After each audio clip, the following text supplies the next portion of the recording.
Lihat ini. Ini kunci mobil yang bahkan dalam mimpimu gak akan bisa kamu pegang. Hei Zivana, lu akan duduk ke dapur sana. Panggilin pelayan, minta tuangkan minum gue sekarang, cepetan. Selamat malam bos besar. Maaf saya terlambat menyambut kedatangan Ibu Zivana. Zivana masih saja miskin dan dekil. Kalau mau minta sumbangan, jangan di reuni orang sukses dong. Suara tawa Vel yang melengking itu disambut gelak tawa teman-teman lain. Sementara tangannya dengan sengaja melempar kunci mobil berlogo kuda jingkrak atas meja, tepat di depan wajahku. Bunyi itu kamu dengarkan? Itu bunyi kesuksesan yang gak akan pernah bisa dibeli oleh orang yang cuma pakai baju pasar sepertimu. Hinaannya begitu tajam menusuk ulu hati. Namun Velov dan Julian tunangannya yang sombong itu tidak tahu satu hal. Pelayan yang baru saja dia bentak dengan kasar untuk membawakan air minum itu, sebenarnya adalah general manager kepercayaanku yang sedang menyamar. Dan gedung mewah bertingkat tempat kakinya berpijak dengan angkuh saat ini. Sertifikat aslinya ada di dalam tas kanvas butut yang baru saja dia ludahi.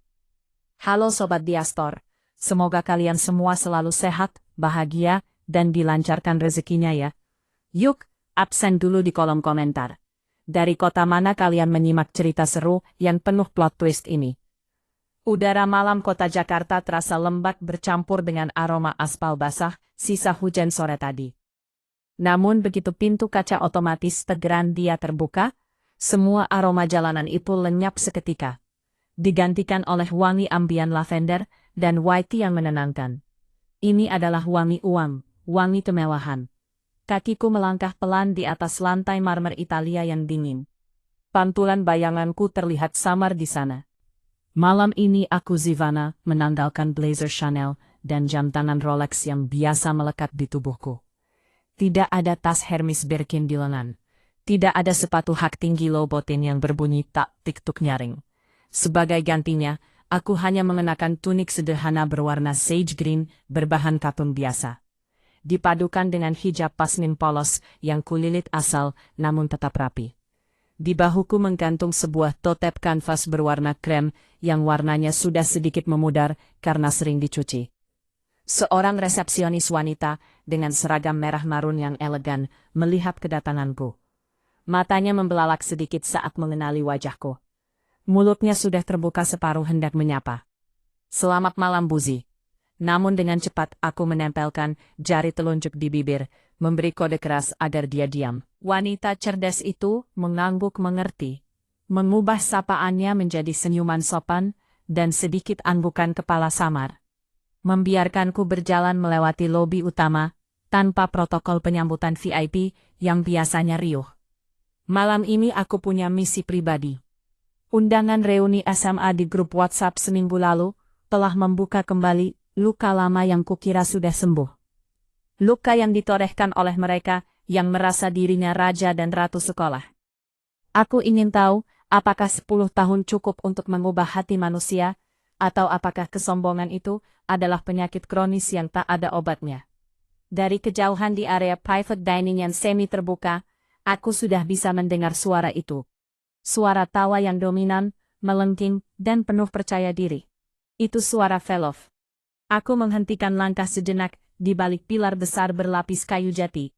Jantungku berdegup, bukan karena takut, tapi karena sisa-sisa trauma masa lalu yang mendadak muncul ke permukaan. Dulu suara tawa itu adalah pertanda buruk bagiku. Pertanda bahwa buku PR-ku akan disobek atau sepatuku akan disembunyikan di tong sampah. Aku menarik napas panjang, menenangkan diri. Kamu bukan Zivana, anak beasiswa yang lemah lagi. Bisikku, kamu pemilik tempat ini. Aku memberanikan diri melangkah keluar dari balik pilar, mendekati meja panjang yang dikelilingi sekitar 15 orang itu. Pemandangan di sana begitu kontras. Lampu kristal chandelier di atas mereka memancarkan cahaya keemasan yang hangat. Membuat perhiasan-perhiasan yang mereka kenakan berkilauan menyakitkan mata. Di ujung meja duduklah Velov. Dia tampak persis seperti yang kubayangkan. Hanya saja lebih mahal. Dia mengenakan gaun ketat bodi berwarna merah menyala, yang memamerkan lekuk tubuhnya. Sangat kontras dengan kulit putih hasil perawatan klinik mahal. Rambutnya panjang bergelombang dengan gaya ombre hitam pekat di akar, dan pirang abu-abu terang di ujungnya. Di lehernya melingkar kalung emas yang rantainya cukup tebal, terlihat berat dan jujur saja sedikit norak untuk acara makan malam indoor. Di sebelahnya duduk Julian, pria yang dulu pernah mengisi hari-hariku dengan harapan palsu. Dia terlihat tampan. Harus kuakui, rambutnya disisir kelimis dengan pomade, mengenakan jas biru dongker, yang kancingnya sengaja dibuka untuk memamerkan kemeja putih bermerek. Namun ada yang aneh dari wajahnya. Senyumnya tidak sampai ke mata. Dia tertawa setiap kali Velov tertawa, seolah itu adalah kewajiban bukan refleks alami. Gila ya, si Rendra sekarang jadi manajer bank, padahal dulu nyontek gue mulu. Seru, Velov keras-keras mendominasi percakapan. Tangannya sibuk menibas-nibas, seolah sengaja agar gelang-gelang emas di pergelangan tangannya beradu dan menghasilkan bunyi gemerincing. Langkah kakiku yang mengenakan flat soles murah, nyaris tak terdengar di atas karpet tebal area makan. Aku sudah berdiri kurang dari 2 meter dari meja mereka. Namun tak ada satu pun yang menyadari kehadiranku. Mereka terlalu sibuk dengan dunia mereka yang gemerlap. Permisi. Suaraku keluar pelan namun tegas. Hening seperti ada tombol mute yang ditekan. Tawa di meja itu berhenti seketika. 15 pasang mata menoleh ke arahku serentak. Tatapan mereka beragam. Ada yang bingung, ada yang menyipitkan mata berusaha mengenali, dan ada yang langsung menatap sinis. Velov adalah orang pertama yang bereaksi. Dia memutar tubuhnya, menatapku dari ujung hijab pastelku yang sederhana, turun ke tunik katunku, lalu berhenti lama di tote bag kanvas bututku, dan berakhir di sepatu tepleku yang tidak bermerek.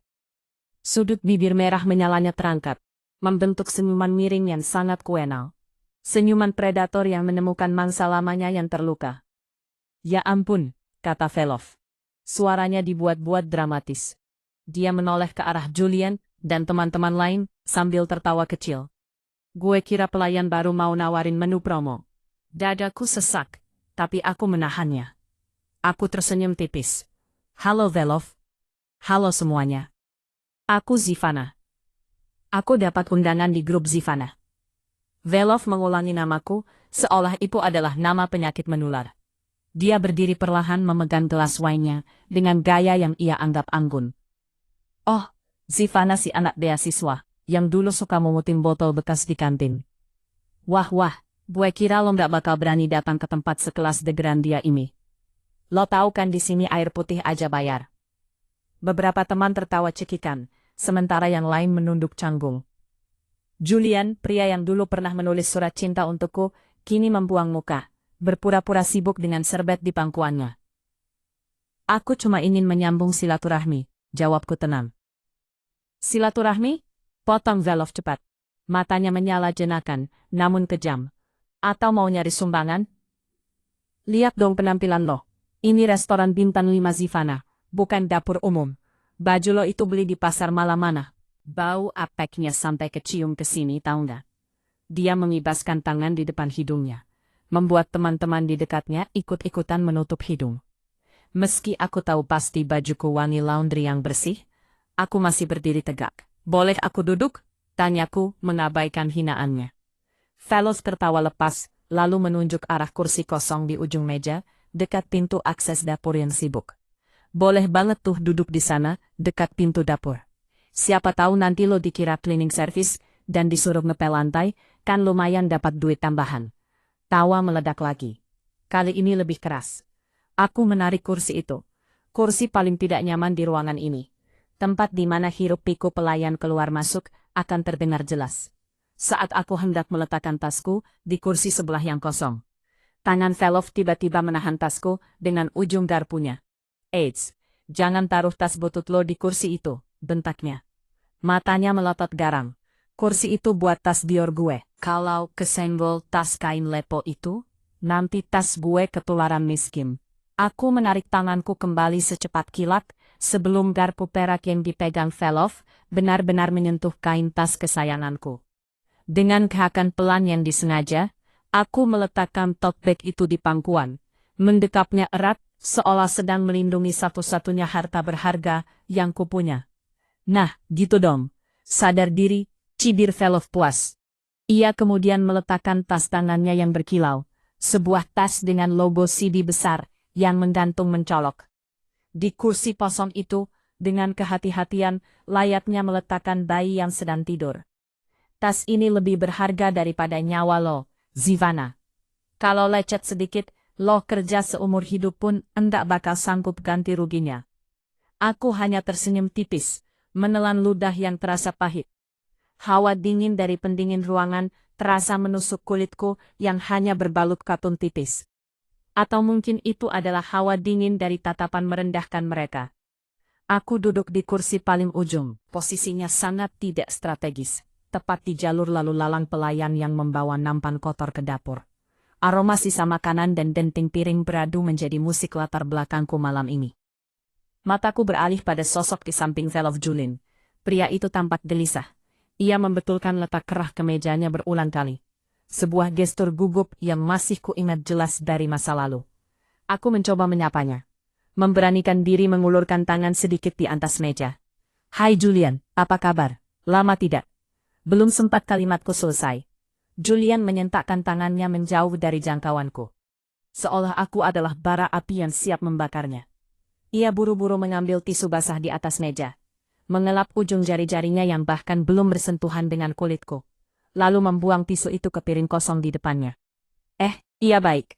Jawab ia tanpa menatap mataku. Matanya liar memandang ke arah lain, menghindari kontak mata sedisanya. Tolong jangan dekat-dekat ya sih. Jazz ini dry clean-nya. Mahal. Takut kena tebu. Hatiku mencelos. Bukan karena sakit hati ditolak, tapi karena rasa kasihan. Julian yang dulu ku kenal sebagai ketua OSIS yang ramah, kini telah berubah menjadi boneka porselen yang takut retak. Velov tertawa terbahak-bahak melihat adegan itu. Sebuah tawa kemenangan yang memuakan. Ia merangkul dengan Julian manja, menempelkan pipinya yang penuh blush on ke bahu pria itu. Dengar itu Zi. Julian sekarang levelnya beda. Dia tunangan gue, calon pewaris bisnis properti. Bukan lagi Julian yang bisa lo ajak makan bakso di pinggir jalan kayak dulu. Seorang pelayan pria datang membawa buku menu tebal berbalut kulit sintetis. Ia memberikannya satu persatu kepada tamu. Namun saat giliran sampai padaku, buku menu itu habis. Pelayan itu tampak bingung dan hendak mengambil satu lagi. Tapi Velov mengangkat tangan. Gak usah diambilkan mas. Dia gak bakal pesan apa-apa kok. Paling cuma numpang napas AC doang. Seru Velov lantang.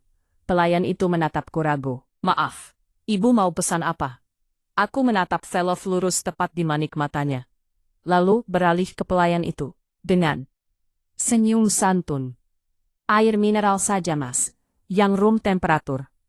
Meja itu meledak lagi dengan tawa. Kali ini lebih riuh. Beberapa teman wanita saling berbisik sambil melirik sinis ke arah sepatuku. Ya ampun, air mineral. Velov menepuk meja saking gelinya. Ketegeran dia cuma pesan air putih. Lo lagi diet ketat atau dompet lo yang lagi diet stadium akhir? Kasihan banget sih hidup lo. Julian pesanin dia sup jagung deh. Kasihan gue lihatnya. Anggap sedekah Jumat berkah. Julian hanya tersenyum kaku. Mengangguk patuh seperti kerbau dicocok hidung. Terserah kamu saja sayang. Kartuku unlimited kok. Velov kemudian sibuk menunjuk-nunjuk menu dengan kuku jarinya yang dihias nail art rumit. Saya mau wagu A5, tingkat kematangan medium rare, tambah kaviar di atasnya, terus minumnya sparkling water import. Julian juga sama, yang lain pesan saja sesuka hati kalian. Malam ini calon suamiku yang bayar, sorak-sorai membahana, gelas-gelas diangkat tinggi. Mereka merayakan kekayaan yang bahkan belum tentu milik mereka. Di tengah hiruk pikuk itu, aku hanya duduk diam, mengamati sandiwara ini dengan sabar. Mataku menangkap sesuatu yang menarik. Setiap kali Velov menyebut kata bayar, atau memesan menu mahal, jakun Julin bergerak naik turun, menelan ludah dan keringat dingin mulai muncul di pelipisnya. Meski ruangan ini sangat dingin, ada ketakutan di wajah pria itu. Ketakutan yang ditutupi topeng arogansi yang retak. Tiba-tiba, Velov menghentikan tawanya. Ia meraba-raba lehernya, lalu menatap gelas wine-nya yang kosong. Ia celingukan, mencari pelayan, tapi semua pelayan sedang sibuk di meja seberang. Pandangannya kemudian jatuh padaku. Tatapannya berubah. Bukan lagi tatapan pada teman lama, melainkan tatapan nyonya besar pada budaknya. "Heh, Zivana," panggilnya kasar sambil menjentikan jari di udara. "Lo kan duduk dekat dapur tuh. Sana panggilin pelayan. Minta tuangkan minum gue sekarang. Sekalian minta tisu." Tangan gue lengket. Aku terdiam, menatapnya tak percaya. "Tunggu apa lagi? Budek lo!" bentaknya lagi. Suaranya meninggi hingga beberapa tamu di meja lain menoleh. "Lo nggak guna banget sih jadi orang. Cepetan atau gue siram lo pakai sisa air kobokan ini."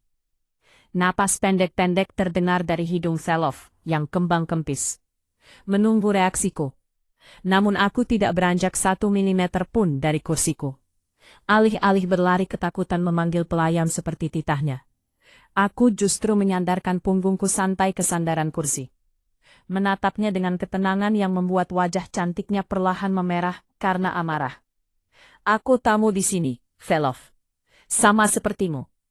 Aku membayar untuk duduk di sini, bukan untuk melayanimu." Jawabku datar. Suaraku tidak keras, tapi di tengah keheningan meja yang mendadak canggung, kalimat itu terdengar seperti dentuman palu hakim. Jawaban itu memantik api. Velov ternganga sejenak. Tak percaya ada orang miskin yang berani membantahnya. Detik berikutnya, ia mendorong kursinya ke belakang dengan kasar, hingga menimbulkan bunyi decit gesekan kaki kayu dan lantai marmer yang menyakitkan telinga.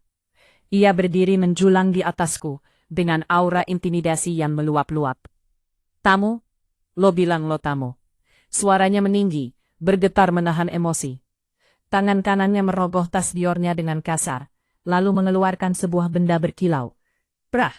Benda itu dihempaskan ke atas meja kaca, tepat di depan hidungku.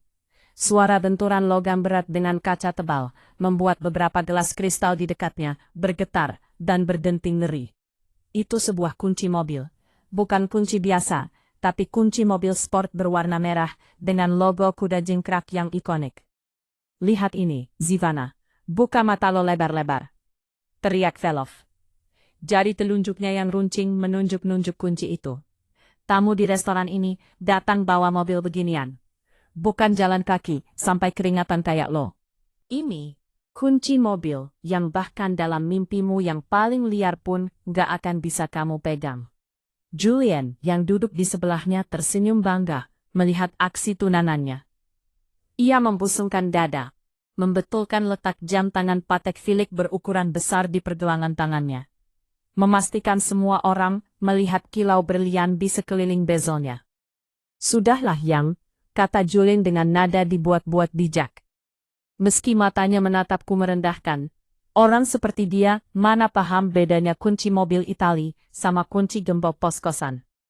Tawa teman-teman lain pecah lagi, kali ini lebih lepas karena merasa didukung oleh pameran kekayaan yang nyata di depan mata. Mereka mulai kembali sibuk dengan buku menu, memesan makanan dengan suara lantang yang disengaja. "Gue mau escargot buat pembuka," seru Rina dari ujung meja. "Gue mau lobster termidor yang paling gede," timpah yang lain. Di tengah pesta pora kesombongan itu, aku hanya menatap nanar ke arah kunci mobil di meja. Ada goresan halus di gantungan kuncinya dan warna merah di tombolnya sedikit pudar. Khas barang sewaan yang sering berpindah tangan. Hatiku tersenyum miris. Aku memutuskan untuk mengakhiri drama ini lebih cepat. Tangan kananku merobos aku tunik, mengeluarkan ponsel pintarku. Bukan ponsel keluaran terbaru dengan 3 kamera boba yang sedang tren, melainkan ponsel layar sentuh model lama, yang casingnya sudah sedikit retak di ujung. Ponsel tempur yang memang sengaja ku bawa untuk penyamaran ini. Jempolku mulai menari di atas layar, mengetik pesan singkat kepada Pak Hadi, General Manager restoran ini, yang sedari tadi pasti memantau dari CCTV atau sudut ruangan. "Siapkan tagihan sekarang, dan panggil keamanan." Namun belum sempat aku menekan tombol send, sebuah tangan dengan kuku-kuku tajam menyambar ponselku secepat kilat. "Siapa yang izinin lo HP, pas gue lagi ngomong?" bentak Velov. Ia merebut ponselku, menatap layar yang masih menyala dengan jijik. Enggak malu ini bahkan enggak layak buat ganjal meja. Kembalikan Velov. Suaraku mulai menajam. Itu privasi. Privasi. Orang miskin enggak punya hak privasi di depan orang kaya. Velov melirik ke meja. Di depannya baru saja tersaji semangkuk besar mushroom truffle soup, yang masih mengepul panas, kental, dan berwarna kecoklatan. Senyum licik terbit di wajahnya. Tanpa peringatan, ia mengayunkan tangannya yang memegang ponselku tepat di atas mangkuk sup itu. "Yupas licin," katanya dengan nada mengejek. Dan detik itu juga, plong, ponselku meluncur jatuh, tenggelam ke dalam sup kental yang panas itu. Cairan sup muncrat kemana-mana, mengotori taplak meja putih bersih. Ponsel itu lenyap seketika, tertelan lumpur krimi yang mendidih, meninggalkan gelembung udara kecil yang pecah di permukaan. Velov menutup mulutnya dengan gaya kaget yang sangat palsu. Matanya berbinar jahat menatapku. "Yah, mati deh HP-nya. Api bagus dong. Sekalian dicuci biar bersih dari kuman kemiskinan." Cairan sup kental berwarna kecoklatan itu menetes lambat dari ujung ponselku saat aku mengangkatnya dengan selembar tisu. Panasnya uap trufel menerpa wajahku. Namun tidak sepanas api yang kini membakar dadaku. Layar ponsel itu berkedip sekali, menampilkan garis-garis acap berwarna hijau neon, lalu mati total. Gelap. Sama gelapnya dengan hati wanita di hadapanku ini. "Yah, nangis deh," encek Velov sambil mengerucutkan bibirnya berpura-pura sedih. "Jangan khawatir Zi, nanti gue ganti. Gue punya banyak recehan kembalian parkir di mobil. Kayaknya cukup buat beli HP rongsokan kayak gitu 3 biji." Tawa di meja itu kembali pecah. Namun kali ini ada nada yang sedikit sumbang. Beberapa teman mulai merasa lelucon ini sudah keterlaluan. Tapi tak ada satu yang berani bersuara. Mereka takut menjadi target Velov selanjutnya. Aku meletakkan ponsel yang basah dan lengket itu di atas piring kosong. Tanganku gemetar, bukan karena takut, melainkan menahan diri sekuat tenaga untuk tidak menumpahkan sisa sup itu ke gaun merahnya. Aku menarik napas dalam, menghirup aroma rempah yang tajam, mencoba mendinginkan kepala. Akses komunikasiku dengan Pak Hadi terputus. Sekarang aku sendirian di kandang singa. Mataku beralih menatap Julian. Pria itu tidak ikut tertawa kali ini. Ada butir-butir keringat sebesar biji jagung yang mulai muncul di dahinya yang tertutup bedak tipis. Matanya terpaku pada mangkuk sup yang baru saja dirusak Velov.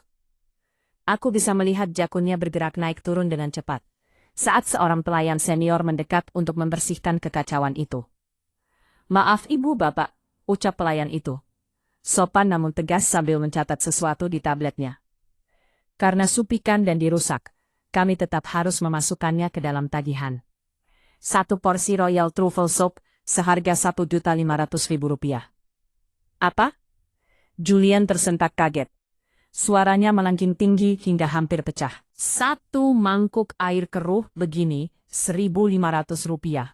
Velov langsung menepuk lengan Julian keras. Matanya melotot memberi kode. "Sayang, kok kamu kaget sih? Itu kan murah buat kita. Jangan malu-maluin." Julian terbatuk. Wajahnya memerah padam. Ia buru-buru meminum air putihnya sampai habis. Tangannya gemetar hebat, hingga air tumpah sedikit, membasahi kemeja putih mahalnya. Iya maksud aku murah kok. Cuma kaget aja sup sekecil ini, harganya segitu. Kecil banget buat dompet aku." Velov tersenyum puas, lalu menoleh padaku dengan dagu diangkat tinggi. "Dengar iku Zivana, cowok gue aja kaget karena saking murahnya. Makanya cari cowok itu yang mapan, jangan yang modal cinta doang." Tanpa mempedulikan wajah Julian yang semakin pucat pasi seperti mayat hidup, Velov kembali memanggil pelayan. "Mas, tambah lagi. Keluarkan menu termahal kalian. Saya mau king crab Alaska 2 ekor, terus campai yang paling mahal buat cuci mulut." Aku melihat Julian memejamkan mata sesaat saat mendengar pesanan itu, seolah sedang menahan serangan jantung. Tangannya meremas rebet kain di pangkuannya, hingga kusut tak berbentuk. Ada aroma ketakutan yang menguar dari tubuh pria itu. Aroma yang sangat dikenali oleh naluri bisnisku. aroma kebangkrutan. Sandiwara ini sudah terlalu lama. Aku mendorong kursiku perlahan. Suara gesekannya tertelan oleh hiruk-pikuk pesanan Velov. Aku berdiri tegak meratikan tuniku yang sedikit kusut. Posisi berdiriku membuatku kini menatap Velov dari atas. Sebuah sudut pandang yang seharusnya ia waspadai. Velov, panggilku dingin. Velov menoleh. Garpu berisi daging stik menggantung di depan mulutnya. Apalagi? Mau pamit pulang lewat pintu belakang ya, biar nggak ngerusak pemandangan tamu lain. Aku menatap lurus ke dalam matanya. Lalu beralih menatap Julin, yang sedang sibuk mengecek saldo di ponselnya, dengan tangan gemetar di bawah meja. Kamu yakin bisa bayar semua ini, Velov? Tanyaku dengan nada rendah namun menusuk. Agihan di meja ini sudah menyentuh angka puluhan juta hanya dalam 20 menit. Apa? Kartu unlimited itu benar-benar ada, atau cuma plastik kosong? Keheningan kembali menyergap meja itu.